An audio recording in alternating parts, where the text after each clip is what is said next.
Bangladesh film archive একটি আধুনিক ও সুসংগঠিত প্রতিষ্ঠানে পরিণত হয়েছে। ভাড়া করা বাড়ি থেকে উঠে এসে আজ আমরা একটা অত্যাধুনিক প্রযুক্তি সমৃদ্ধ ভবনে কার্যক্রম পরিচালনা করছি।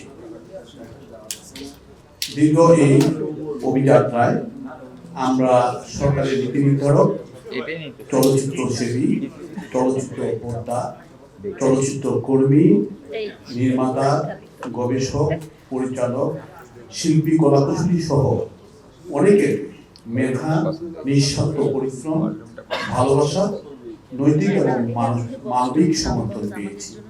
এজন্য আমি সংশ্লিষ্ট সকলের প্রতি জানাই গভীর কৃতজ্ঞতা। সুধীমণ্ডলী, চলচ্চিত্র কেবল বিনোদনের মাধ্যম নয়, এটি সমাজ পরিবর্তনের একটি শক্তিশালী হাতিয়ার। একটি জাতির ইতিহাস, সংস্কৃতি ও সময় নির্ভরযোগ্য দলিল হিসেবে চলচ্চিত্রের ভূমিকা বিশ্বব্যাপী স্বীকৃত।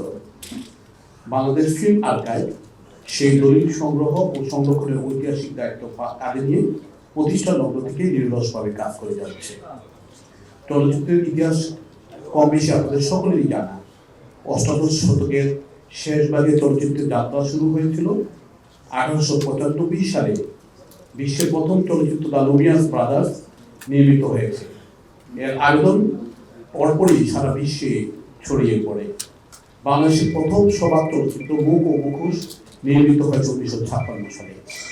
1960 সালে এফডিসি প্রথম ছবি আসিয়া নির্মিত হয়। চলচ্চিত্রের নির্মাণের পর বিশ্বব্যাপী এর সংরক্ষণের প্রয়োজনীয়তা অনুভূত হয়।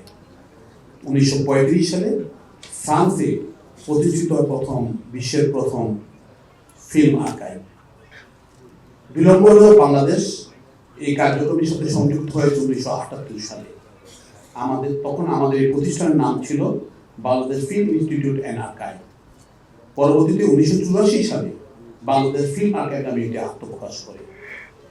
বিশ্বের প্রথম চলচ্চিত্র দ্য লুমিয়ার্স ব্রাদার্স অথবা বাংলাদেশের মুখ ও মুখোশ কিংবা এফডিসির প্রথম চলচ্চিত্র আসিয়া নয়। 1935 সালে ভারতে নির্মিত দেবদাস, 1925 সালে সোভিয়েত ইউনিয়নে নির্মিত পটেমকিন, 1950 সালে জাপানে নির্মিত রসমন, 1955 সালে ফ্রান্সে নির্মিত দ্য ওয়েজ অফ ফিয়ার, 1959 সালে ভারতে নির্মিত সত্যজিৎ রায়ের অপুর সংসার, 1962 সালে যুক্তরাষ্ট্রে নির্মিত an occurrence at owl creek bridge, 1966 সালে হাঙ্গেরিতে নির্মিত গোল্ডেন কাই, 1970 সালে বুলগেরিয়ায় নির্মিত ব্ল্যাক অ্যাঞ্জেলস এবং বাংলাদেশে জহির রায়হানের নির্মিত জীবন থেকে নিয়ে আসা বহু অমূল্য চলচ্চিত্র বিশ্বব্যাপী নির্মিত হয়েছে, যা মানব সভ্যতা ও ইতিহাসের জীবন্ত সাক্ষী হয়ে রয়েছে। মাঠের অলরাউন্ডার আমি, আর ঘরের allrounder Tylox. Tylox toilet cleaner, clean মানেই টাইলক্স। বাংলাদেশ ফিল্ম আর্কাইভ কালজয়ী এইসব চলচ্চিত্র সংরক্ষণ এবং দেশি বিদেশি বহু চলচ্চিত্র সংগ্রহ ও সংরক্ষণে নিবেদিত। ভবিষ্যৎ প্রজন্ম যাতে আমাদের কৃষ্টি, সংস্কৃতি ও ঐতিহ্য সম্পর্কে জানতে পারে, সেজন্য আমরা এইসব চলচ্চিত্রকে ডিজিটালি সংরক্ষণের কার্যক্রম জোরদার করেছি। আমাদের অহংকারের তরুণ প্রজন্ম তথা জেনজি বৈষম্যমুক্ত ও ন্যায়ভিত্তিক সমাজ ও রাষ্ট্র বিনির্মাণে 2024 সালে ছাত্র জনতা গণ অভ্যুত্থানে যে অকুতোভয় ও গৌরবোজ্জ্বল ভূমিকা রেখেছে, তা বাংলাদেশের ইতিহাসে এক উজ্জ্বল অধ্যায় রচনা করেছে। ভবিষ্যৎ প্রজন্মের জন্য এই গণ অভ্যুত্থানে অডিও-ভিজুয়াল দলিল সংগ্রহ ও সংরক্ষণ করতে আমরা একটি অগ্রাধিকার প্রকল্প হাতে নিয়েছি। বর্তমানে প্রকল্পটি প্রায় চূড়ান্ত অনুমোদনের অপেক্ষায় রয়েছে। এই প্রকল্পের আওতায় জুলাই গণ অভ্যুত্থানের উপর ডকুমেন্টারি নির্মাণের পাশাপাশি মিউজিয়াম, ইন্টারেক্টিভ আর্কাইভ এবং দেশি বিদেশি চলচ্চিত্র থেকে উৎস থেকে চলচ্চিত্রের ফুটেজ তথ্যাদি সংরক্ষণ করা হবে।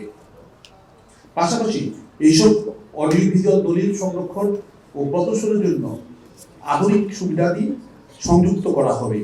এ লক্ষ্যে বাংলাদেশ ফিল্ম আর্কাইভে নতুন প্রযুক্তি ও যন্ত্রপাতি স্থাপন করা হবে।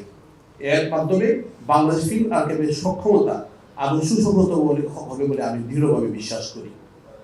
মাননীয় তথ্য উপদেষ্টা শুরু থেকেই এই প্রকল্প দ্রুত বাস্তবায়নের তাগিদ দিয়েছেন। তথ্য সচিব মহোদয় এই প্রকল্পটি দ্রুত অনুমোদনের জন্য অত্যন্ত আন্তরিকভাবে প্রয়াস চালিয়ে যাচ্ছেন। তিনি আমাদেরকে এই বিষয়ে প্রয়োজনীয় দিক নির্দেশনা দিচ্ছেন। এই জন্য আমি তাদের উভয়ের প্রতি আন্তরিক কৃতজ্ঞতা জ্ঞাপন করছি। সরকারের এই অগ্রাধিকার প্রকল্প বাস্তবায়নে বাংলাদেশ ফিল্ম মার্কেটের সর্বস্তরের কর্মকর্তা কর্মচারীরা সর্বোচ্চ আন্তরিকতা, সততা, পেশাদারিত্ব ও নিষ্ঠার সাথে কাজ করবে, আমি এই প্রতিশ্রুতি পুনর্ব্যক্ত করছি। আমি চলচ্চিত্র সংশ্লিষ্ট ব্যক্তিবর্গ এবং গণমাধ্যম প্রতিষ্ঠানগুলোর প্রতি জুলাই গণ অভ্যুত্থান সম্পর্কিত মিউজিয়াম স্থাপনের প্রয়োজনীয় ফুটেজ ও অডিও ভিডিও দলিলাদি দিয়ে আমাদেরকে সহযোগিতা করার জন্য উদাত্ত আহ্বান জানাই। আপনাদের সক্রিয় অংশগ্রহণ আমাদের এই ঐতিহাসিক উদ্যোগকে সফল করতে কার্যকর ভূমিকা রাখবে বলে আমি বিশ্বাস করি। আমার দৃঢ় বিশ্বাস সকলের সম্মিলিত প্রচেষ্টায় বাংলাদেশ ফিল্ম আর্কাইভ আমাদের ভবিষ্যৎ প্রজন্মের জন্য চলচ্চিত্র সংরক্ষণে একটি আত্মগ্রহ হিসেবে গড়ে উঠবে এবং আগামী প্রজন্মকে চলচ্চিত্র সংশ্লিষ্ট গবেষণায় আলোর পথ দেখাবে। আসুন আমরা সবাই মিলে এই জাতীয় গুরুত্বপূর্ণ প্রতিষ্ঠানটিকে আরো এগিয়ে দিতে নিজ নিজ অবস্থান থেকে সর্বোচ্চ নিষ্ঠা ও আন্তরিকতার সাথে কাজ করি। যারা আজকের এই অনুষ্ঠানে সকলকে অক্লান্ত পরিশ্রম করেছেন, দিক নির্দেশনা ও পরামর্শ দিয়ে সহযোগিতা করেছেন, প্রচন্ড জ্যাম এবং গরমের মধ্যে যারা এই অনুষ্ঠানকে সার্থক করতে এখানে কষ্ট করে উপস্থিত হয়েছেন, সবাইকে ফিল্ম আর্কাইভ পরিবারের পক্ষ থেকে আন্তরিক ধন্যবাদ ও কৃতজ্ঞতা জানাই। পরিশেষে বলতে চাই, আমাদের সাহসী তরুণ প্রজন্ম আমাদের গর্ব। ছাত্র জনতার গণ অভ্যুত্থান 2024-এর বীর শহীদরা আমাদের চেতনার বাতিঘর। আমি তাদের অকুতোভয় আত্মত্যাগের প্রতি বিনম্র শ্রদ্ধা জানাই এবং রুহের মাগফিরাত কামনা